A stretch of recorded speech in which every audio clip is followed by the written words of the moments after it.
talking about Tolkien. I hope that's what we decided on. I'm Nate, you're Ben. How does it feel to be Ben? Oh, it feels pretty good today. It's a good day to be Ben. Because we're finally... Well, not finally. I mean, you let me push you into many long, detailed discussions about books I like way too much. And this is perhaps going to be the longest and most detailed of them all. Yeah, The Hobbit. The Hobbit by J.R.R. Tolkien. It all started... Nate, I have a story about how this all began. Oh, jeez. Alright, well, we just get into a comfortable position. Yeah, go ahead. Okay, so this is information taken from the Letters of J.R.R. Tolkien, edited by Humphrey Carpenter, letter 163, in which a person wrote to Tolkien asking him where the idea for The Hobbit came from. And Tolkien, and I will have to explain parts of his response here, but I think it's an interesting response. This is clipped directly from Tolkien's response. All I remember about starting The Hobbit is sitting correcting school certificate papers and the everlasting wariness of that annual task forced on impecunious academics with children. On a blank leaf I scrawled, "In a hole in the ground there lived a hobbit." I did not and do not know why. I did nothing about it for a long time, and for some years I got no further than the production of Thror's map. But it became The Hobbit in the early 1930s, and it was eventually published not because of my own children's enthusiasm, though they liked it well enough, but because I lent it to the then Reverend Mother of Cherwell Edge when she had the flu, and it was seen by a former student who was at that time in the office of Allen and Unwin, his publisher. It was, I believe, tried out on Rainer Unwin, the child of the elder Unwin, but for whom, when grown up, I think should never have got the trilogy published. So to explain some of what was going on there, Tolkien, at various points in his letters, talks about how he had to grade school papers as a means of earning extra cash. Which, by the way, is what impecunious means. I had to look that up because I'm not super smart. It means poor. I guess if you were, you got paid extra to grade term papers. And That's weird. Yeah. So professors who had money just didn't do it. So it was up to the professors who weren't rich to grade most of the papers. And so he often got stuck with that task because he did not have a ton of extra cash. And he wrote The Hobbit as like a fun side project for his own kids. And then he happened to show it to a student who happened to be working for the publisher, who gave it a try. And that publisher, when it came to children's books, he would try them out on his own kid, and his kid loved The Hobbit, and the rest is history. They got it published. Nice. And all of this from him writing down randomly a series of words that meant nothing to him at the time. In a hole in the ground there lived a hobbit. Now we have D&D. Well, we have halflings. They're not allowed to call them hobbits. Yeah, they're not allowed to call them hobbits, but we all know. Little did Tolkien know how notoriously litigious his estate would become. But in all seriousness, I thought that was an interesting little thing that Tolkien would just sometimes play with words. I've tried to find the source of the word hobbit, and I think he just made it up. I don't know where he got that. First chapter of The Hobbit, An Unexpected Journey. All right, put your notes away, Ben. It's time for a test. Okay. Name every dwarf. Name every dwarf? Yeah. Okay. Thorin, Dwalin, Balin, Biffer, Boffer, Bomber, Nori, Ori, Gloin, Feely, Keely. Oh, did I say Biffer and Boffer? Yeah, Biffer, Boffer, Bomber. Yeah. Oh, who am I forgetting? Dory. I forgot Dory. Yeah. And oh boy, I think you're just missing 2 more, right? I think I'm missing one. Dwalin, Biffer, Boffer, Bomber, Nori, Thorin, Feely, Keely, Gloin, Dory, Ori. And Nori, you said that one. Yeah. Yeah, you're just missing 1. Okay, who am I missing? Who's the unfortunate dwarf? Oin? Gloin and Oin? O-I-N? Owen? Oh, Ori messed me up. Because I was like, well, I don't think there's an Ori and an Oin. Okay, I missed one dwarf. You've caught me. I'm a fake Tolkien fan. Yeah. What am I going to do? But, you know something I know about the names of those dwarves? I also know this, Ben, because I had to read it. I'm so happy you remembered. Do you know the name Yeah, of the because poem I this comes remember from? also having to try to name all the dwarves. I did make you name all the dwarves. I remembered Bomber most of all, because he's just so fat. Okay. He's constantly fucking up. So pop quiz for you then. What is the geez. name of the Old Norse poem that lists the catalog of the dwarves? Let's see. It's not Locusana. It's not Locusana. No, it's not. We made a name. I made fun of the name at its expense. You did. You made a pun. Because this was the one where everything It's not kind of ended. Thrimskvida. It's not shit. It's not Thrimskvida. No. Which one was that? That was the one where Thor does drag to get Mjolnir back. Okay, I didn't read that one. We did a thing with that one. Okay. Do you give up? I don't remember it. Voluspa. God damn it. You called it a Voluspa day. Yeah. See that tricked me up because I was thinking I made that with Locusana, like Loki Sana. Damn it. You've come back to that theme a lot in your Norse punning.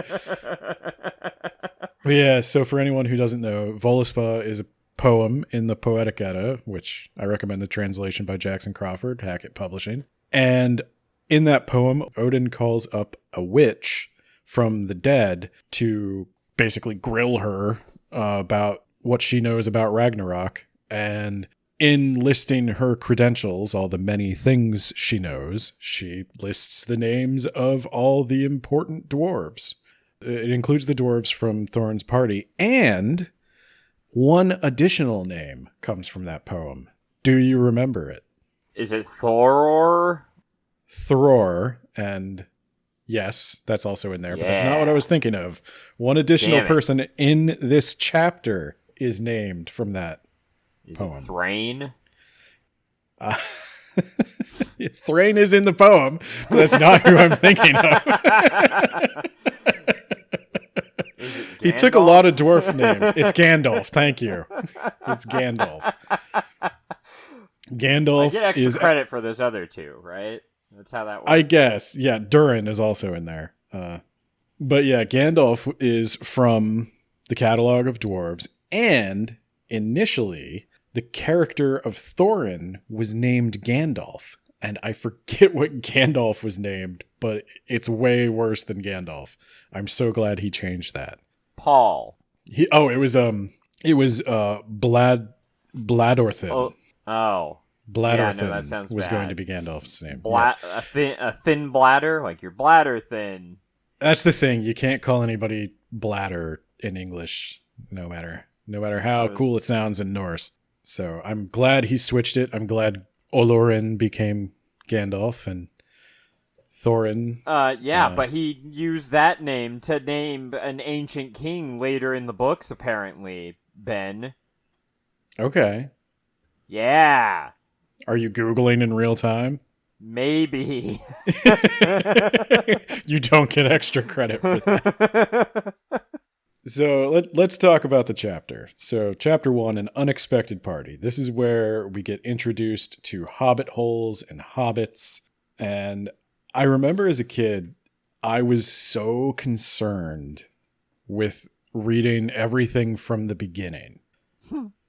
I had to know all the lore in the order it was published. And if I didn't, I couldn't enjoy it. So what I was really interested in when I was a kid was the Lord of the Rings, because the Lord of the Rings movies were coming out. But I was like, I got to read The Hobbit first. Yeah. And I was surprised at the tone The Hobbit takes in this very first chapter. It sounds like a fairy tale. Like someone is reading you a bedtime story. Is that what it is? That's what he was doing, yeah. Okay. That is very much what he was doing. Yeah, one of my questions was who is telling the story. I kind of got the gist that it was. Oh, the premise of this is that There and Back Again, A Hobbit's Tale, the book that Bilbo writes in universe about his adventure, is this, and that Tolkien simply found it and like translated it. Ooh, well, in that case, sorry, but that doesn't mean you own the copyright. Bilbo owns the copyright. Sorry to say, and I think he's been dead for a while. So... You can copyright a translation. Damn it! Wait, can I make my own translation then? If the original work is out of copyright, you can copyright a translation. Like the Poetic Edda I mentioned, like Jackson Crawford can copyright his translation of the Poetic Edda. So There and Back Again, A Hobbit's Tale wouldn't have been in copyright because Bilbo had been dead since the Third Age. So... Okay, so what you're saying is, like, I could write my own tale that's my own translation, but I can, like, modernize it so people are like, yo, Bilbo here, dog.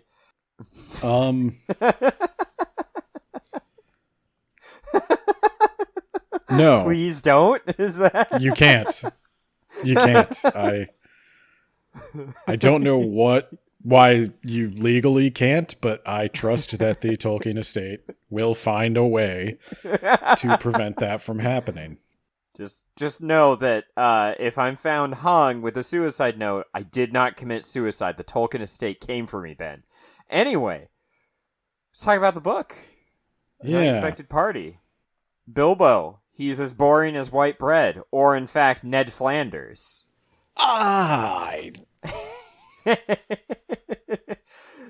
Bilbo is he's very predictable. You know that he doesn't need any of those fancy things in his life. He just needs a slice of white bread with a glass of water for dipping. Like Ned Flanders. Okay. Bilbo also, Baggins he's rich, Ben. Is rich. He's rich. Like 1% level rich. This is back in a time when the wealth inequality wasn't so bad that you could be rich and not automatically a terrible person. He's rich, but he's like a millionaire. He's not a billionaire. Yeah, he still he still lives in a hole in the ground next to other holes in the ground. Yeah, he still gets his own hole in the ground. Okay, he does. He's got something I will never be able to do. I understand that I'll never be able to afford a hole in the ground, but Bilbo can. I'm willing to rent you a hole in the ground, Ben.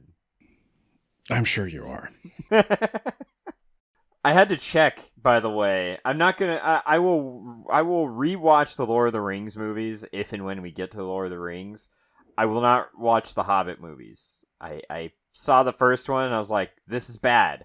But I did quickly rewatch the beginning to see if, in fact, there's a doorknob in the exact middle of the door, and there is, Ben. So Peter Jackson got that right. I know, it's because they reused the same set from Lord of the Rings.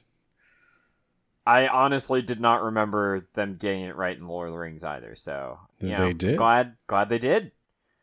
So let's That's talk cool. about for the absolute beginner. What is a hobbit? A furry little half man. Got hair on their feet. They're small. The tallest and largest of the hobbits are large enough to maybe ride ponies. So. Well, are you forgetting about the legendary bull roarer Took, who was large enough to ride a horse? Oh my god. But yeah, for the No, most I'm part, not. hobbits are smaller than dwarves. They do not have beards. They have hair on their feet. They are inclined to be a bit overweight. They like good Yeah, because food. they're rich. They just hang around all day, eating breakfast and second breakfast. That's a meme for a reason. The hobbits are an agrarian society. They grow things. They like to make food. That's what Mostly they do. weed. They grow tobacco. Tolkien was actually pretty specific on what they were smoking, and Peter Jackson took some liberties because Tolkien calls it pipeweed. At the time Tolkien was writing, and in the place Tolkien was writing, weed was not synonymous with marijuana, and he also uses the term leaf. It is tobacco. He writes a surprising amount about where it comes from and how it was The ground. dispersed, and the 3 different branches Inhaling it. of halfling leaf. These are important things to know. If you want to talk about it, we could get into it, but I think that's probably best saved for another time. But yeah, the hobbits, they don't like adventures. That's their thing. They like the simple, quiet life. They like to grow a lot of food, eat a lot of food, hang out, sing songs. They're just really chill people. But they're also kind of... It's a gentle ribbing on English society. Tolkien very much likes the charms of the English countryside, and he's putting a lot of that into the hobbits. That these are simple people who have simple lives, but that doesn't mean they don't have drama. You still have the Sackville Bagginses trying to take your money. You still They're have trying to gossip with one another, I'm sure. you That's you what still they do have in a lot those of Agatha Christie's, those Tooks just going out on their occasional adventures. Disgusting. Yes. And while I mean, you can't say that to their face. You could never call them disgusting. You still have to, like, if they come over, you still have to offer them tea and cake and maybe a sandwich. Yeah, the way you get back at them is that you gossip about them when they're not around. Yes. It's a lot like what we've seen out of Agatha Christie. It's very British. It's a very British thing where it's like they all are incredibly polite and incredibly civil to one another, but when they're not around, they talk bad. Bilbo Baggins is a hobbit of 2 destinies, you know? He's got the Baggins side. The Baggins are respected. Bungo Baggins. Yeah, I knew you were gonna have something to say about Bilbo's dad. Oh. I believe Bilbo is the son of Bungo Baggins and Belladonna Took. Yes. And as the child of Baggins and Took, he has the wealth of the Bagginses, the prestige of the Bagginses, but also that mischievous, adventurous streak of the Tooks occasionally takes him. And that's another very English thing. Very obsessed with breeding, this is. Oh, God. It's got family lineages here. Jeez. Not quite as obsessed as Frank Herbert is. I'm not saying Or anything like H.P. that. Lovecraft. No, or H.P. Lovecraft. But there is something to be said about, like, your family name. I'm not talking, when I say breeding, I'm not talking about genetics. I'm talking about what your family is known for. Every family has lived in Hobbiton forever, and they all have reputations, and they all talk about one another, and everybody knows everybody's business. But while Bilbo is out getting his mail and enjoying a pipe break, a wizard shows up at his door. He's wearing gray, but he has a blue hat and a silver scarf. The movie has ruined me, Ben. I was shocked. Shocked, I say. I mean, that's pretty much how he dresses in the movies, isn't it? He wears all gray in the movies. I thought his hat was kind of bluish. Maybe I'm pretty sure it's all gray all the time until he becomes Gandalf the White. Spoilers! Oh my gosh, spoilers about a really old book. He dies and becomes Gandalf the White. So that's for another time, Ben. Gandalf in The Hobbit is a lot more whimsical. Everything in The Hobbit is a lot more whimsical. Yeah, he shows up and he wants to go on an adventure like he's on OK Cupid. What the hell? He's putting in his bio that he likes going on adventures because he's a carefree spirit. And don't you want to get to know this guy? Send him a DM. Okay. Have you ever seen the image Odin the Wanderer, I think it's called, by George von Rosen, I think is his name? Yep, you're right. Oh my god, that's Gandalf. Yes. Wow. So I was going to point out that Gandalf is somewhat inspired by Odin, particularly the Odin who is a wanderer. Except he's got both of his eyes. And, except Gandalf has both of his eyes. Yeah. But Odin often goes about in the guise of a wanderer with a gray cloak and a hood, and sometimes even described as having the hat that Gandalf has. Looking for knowledge. With Odin, it's always about Ragnarok, but with Gandalf, he's just always going around asking people questions. And so this is where you can sort of see that Tolkien is taking his studies of like all this Old Norse stuff, and he's finding ways to not dumb it down, but mellow it out maybe for children. Maybe add a little bit of like modern morality and humor, because some of those sagas can be a bit much if you're to read to your kids as a bedtime story. But Gandalf is there, and he is famously wordy. He enjoys a lot of wordplay.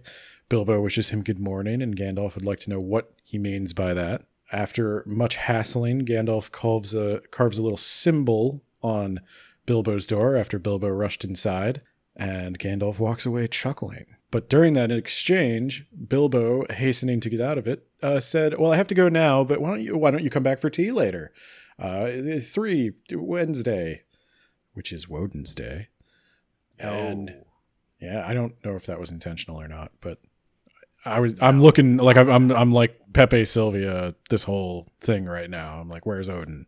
Bilbo wakes up on the appointed time and realizes he has not gotten ready for tea. Oh my god. What a poor host. Jeez. Gosh. What would Bungo Baggins say if he could see Bilbo now? Unprepared for tea time. There's a knock at the door, and Bilbo runs out to greet Gandalf, but it is not Gandalf. It is a dwarf.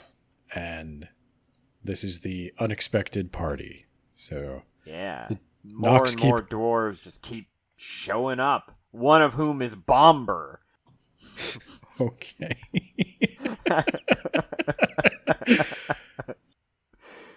Oh yeah.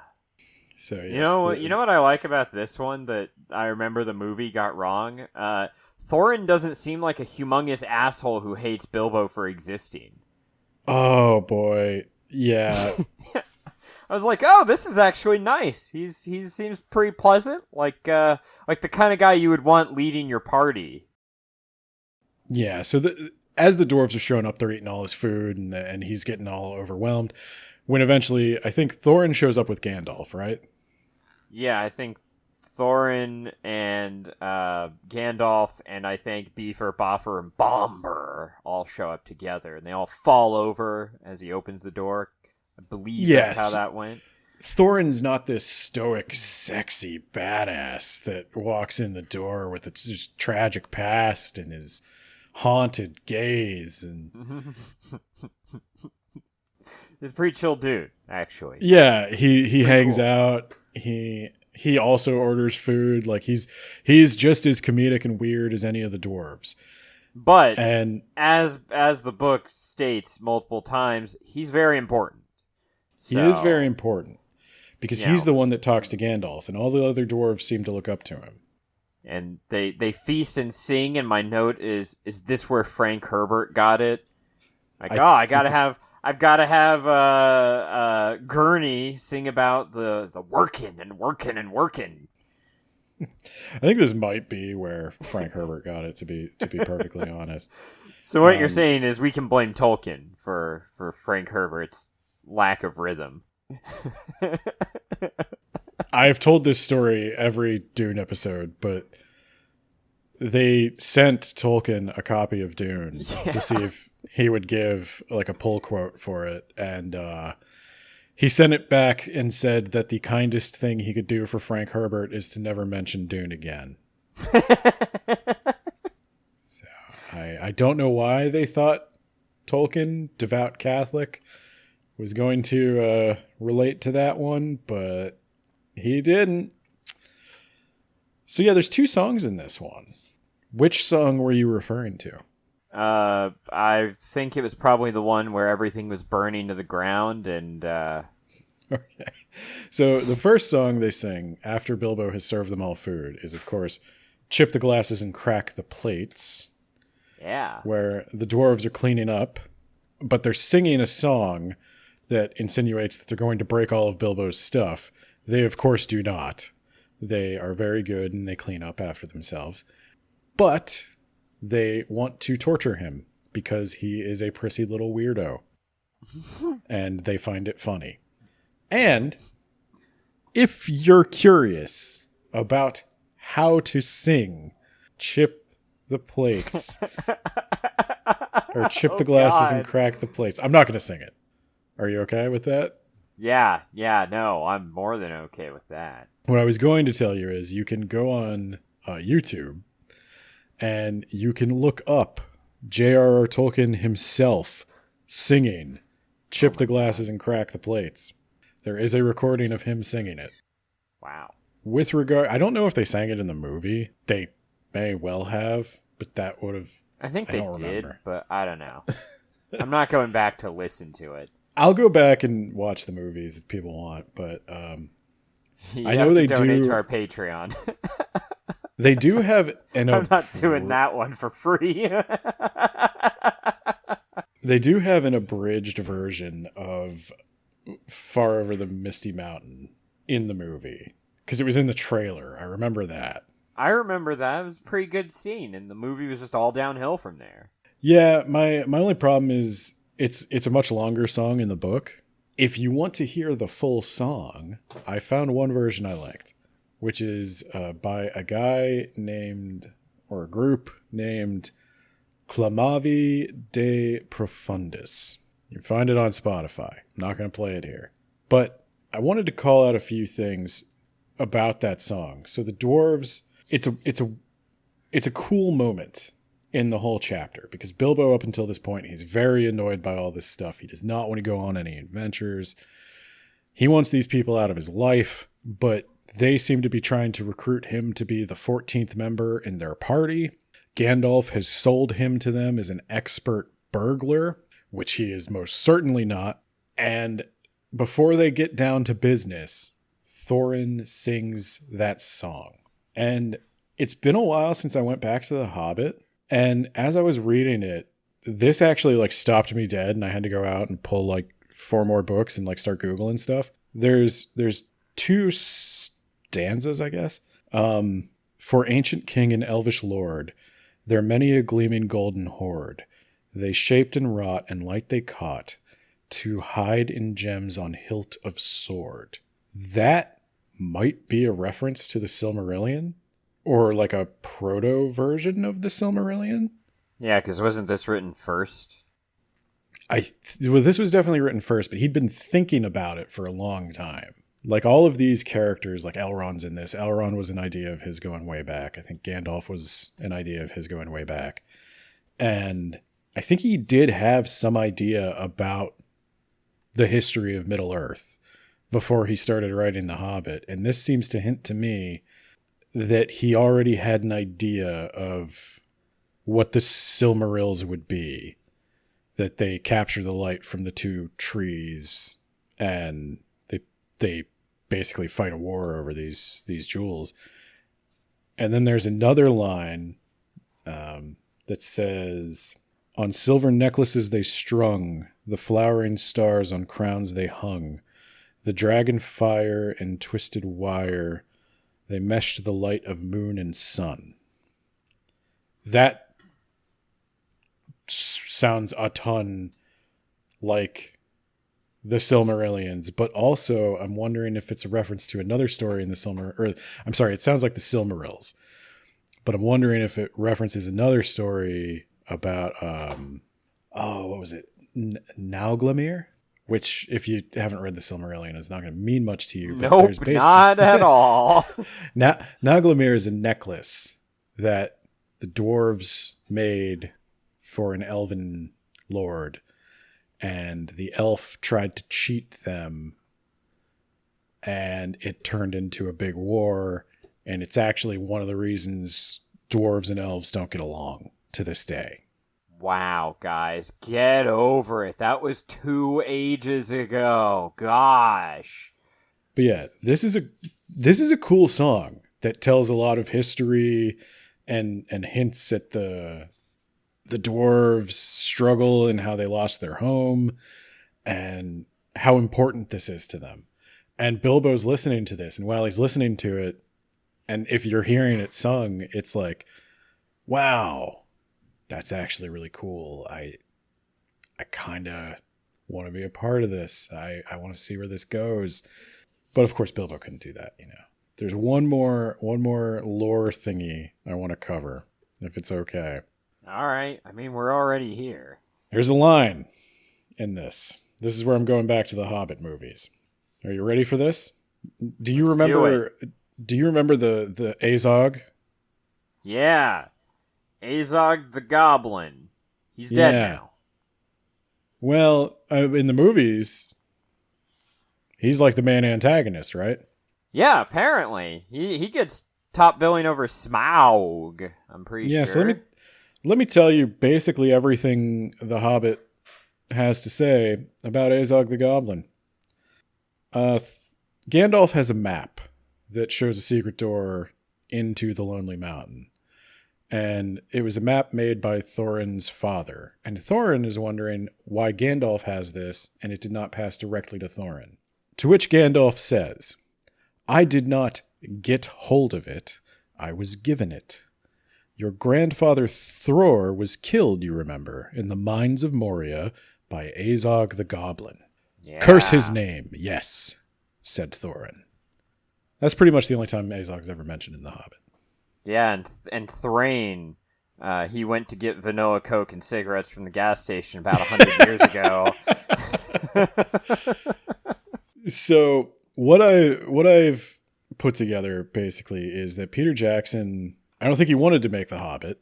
I think he wanted to make more Lord of the Rings, and he's adapting basically the appendix from Return of the King about Durin's folk, where it goes into more detail about the war between the dwarves and the orcs, who Azog was, and how he came to kill Thror. But yeah, Azog was killed before the events of The Hobbit, and he was killed in the mines of Moria. And we'll talk more about the mines of Moria in time, but I'm pretty sure that Azog kills Thrain, maybe, in the movie. Again, I haven't gone back to watch it, but I feel like he does that. And then Thorin gets his big ol' shield of oak and beats him or something. Thorin using a big oak branch as a shield, thus earning him the name Thorin Oakenshield, is in the appendix. Oh my God. God. He does not defeat Azog. Azog is killed by Dane. Yeah. We'll talk more about Dane later. Dane's going to come up later in the book. Dane, and son of Cook. Don't do it.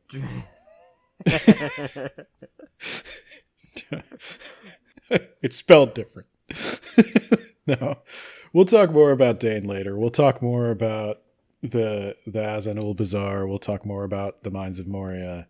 But I just wanted to get that out there, that This chapter contains, I think, one of two sentences that mention the name Azog in all of The Hobbit, and that wound up becoming the main antagonist of the movies, which is one of the reasons I can't stand the movies. Dude, there's a dwarf whose name is Groin. Anyway, what?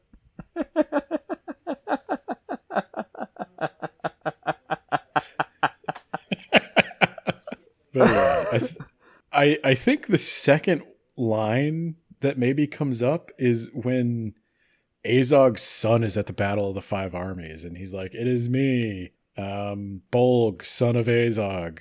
Get ready to get wrecked." And That's they're not an like, exact quote. damn, but- now we'll have to end his line entirely. That's unfortunate. Yeah. All right. Then they kill Bolg too, so it's not even like a thing. But Peter Jackson made it like this big, epic conflict. He's got a metal arm. He's cool.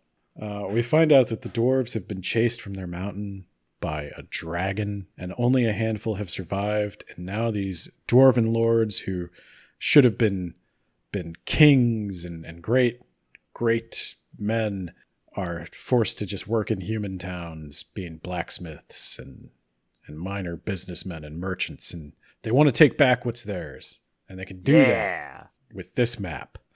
But they need a burglar. And Bilbo gets a little big for his britches in this one, because they start to question, like, I don't think this guy looks like much of a burglar. Bilbo's like, I've burgled, I've done crime. Yeah, I'm hardcore, dog. Yeah, tell me a little more. I stole my inheritance after my father and mother passed away. Yeah. I killed them. Gandalf's like, settle down, Bilbo. Does Thorin foreshadow that Smaug has a weak plate in his armor? Because he mentions something about that, I feel like. Oh, does he? Do you know the line? I don't. I'll have to get it for next time. I just wrote down a note. Okay. He may well have. But do you remember where Thrain was? That's right. Gandalf found him insane in the dungeons of the Necromancer. Ooh, that's a good one. Yeah. That's a good thing to point out. The Necromancer. Yes. Yeah. And remember, there's at least 10 chapters in this book. Just in the middle of the book that it suddenly switches to Gandalf going against the Necromancer. And like there's this big dramatic scene and Saruman is there and Elrond is there and Galadriel is there and like all of them they're using their power against the Necromancer and they're pushing him out there. And then we go back to Bilbo. Like it's just weird, this like 10 chapter long just stretch where all these other characters are doing other things in a different part of the world. But you know. But there is one thing I like, which is it's a big Gandalf moment where Gandalf defends Bilbo and he says, "Look, guys, I'm pretty smart, okay? I know a thing or two. And if I say Bilbo is a burglar, he's a burglar. Or he will be when the time comes for him to burgle." How hard could it be? But I like that setup that Gandalf... I think Tolkien takes it in a Christian direction. We'll talk about that a little bit as we go on. But there is also a concept in Old Norse sagas that to be wise means to know the future. And in Tolkien's thing, I think to be wise means to know what's right and to have some sense of people's place in the plan, which Gandalf very much does. And so eventually Bilbo, he kind of low-key agrees to go on the adventure, but he falls asleep at a certain point. I think he gets everybody's breakfast orders. Yeah. That's a thing he does. But he wakes up late and everybody's gone. They made their own breakfast and they left all the dishes, which was rude, but at least they're gone and he doesn't have to go on any more adventures. That's the end of the book. I hope you enjoyed this one chapter of this one chapter book. I guess there's an epilogue where Bilbo's just kind of chilling out and smoking pipe and cleaning up all the dishes. And yeah, that's the book. So Yeah, so next time on Talkin' Tolkien, we'll cover that epilogue and see if there's anything more to be learned. cowabunga. I don't know the Elvish word for goodbye.